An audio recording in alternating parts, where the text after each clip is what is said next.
كل ما افتح التليفون الاقي الترند ده قدامي، فبصراحة شكله حلو جدا، فالفضول كده قتلني، فقلت لما اجربه. بس بصراحة هي كانت حاطة كمية زبدة مهولة، انا ممكن قلبي يقف لو حطيت كمية الزبدة اللي هي كانت حطاها ديت، فقلت شوية زيت كده من بتاع العربيات مش هيحصل حاجة، نجرب فيه. والله كان حلو. كان بقى هنبقى نجرب بقى بالزبدة، طلع وحش يبقى خلاص احنا ايه ما خسرناش حاجة. شوية زيت عربيات مع ايه مع حتتين كده شوكولاتة من اللي هي الدارك دي، حطيتهم. هي بتقولك كمية الزيت او الزبدة لازم تكون كتيرة علشان الذرة يستوي فيها ويفشر بسرعة، لان لو الشوكولاتة بتبطئ عملية الفشار، يعني ما بتخلوش يفشر بسرعة.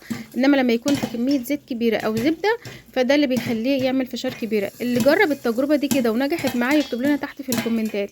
عايزة اقول لكم ان هي يعني بدأ اسمع كده صوت طرقعة الفشار، بس مش عارفة كده الموضوع جوه عامل ايه.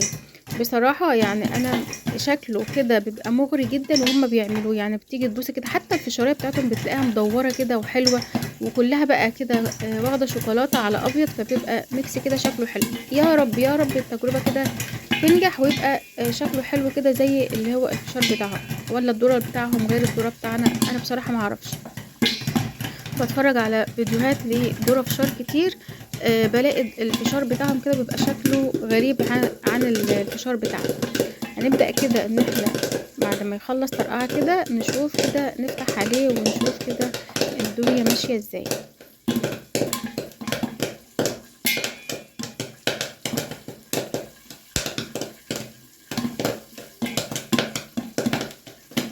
خلاص هبدأ كده افتح عليه. خلص فشار. شايفين رغم كمية الزيت الكتيرة اللي هو فيها بس برضو لسه فيه حاجات ما فشرتش، ذرة كتير جدا فيه رغم كمية الزيت اللي هو فيها ما فشرتش. بصراحة تجربة سيئة، ما انصحش بأي حد ان هو يجربها. عايزين بقى تعملوا فشار بنكهات، احنا بصراحة يعني المتعارف عندنا الفشار بالجبنة، ان احنا نحط عليه كده بهارات جبنة او ملح، بيبقى حلو جدا. عايزين بقى تبدعوا فيه، ممكن ترش عليه بقى اي حاجة تانية.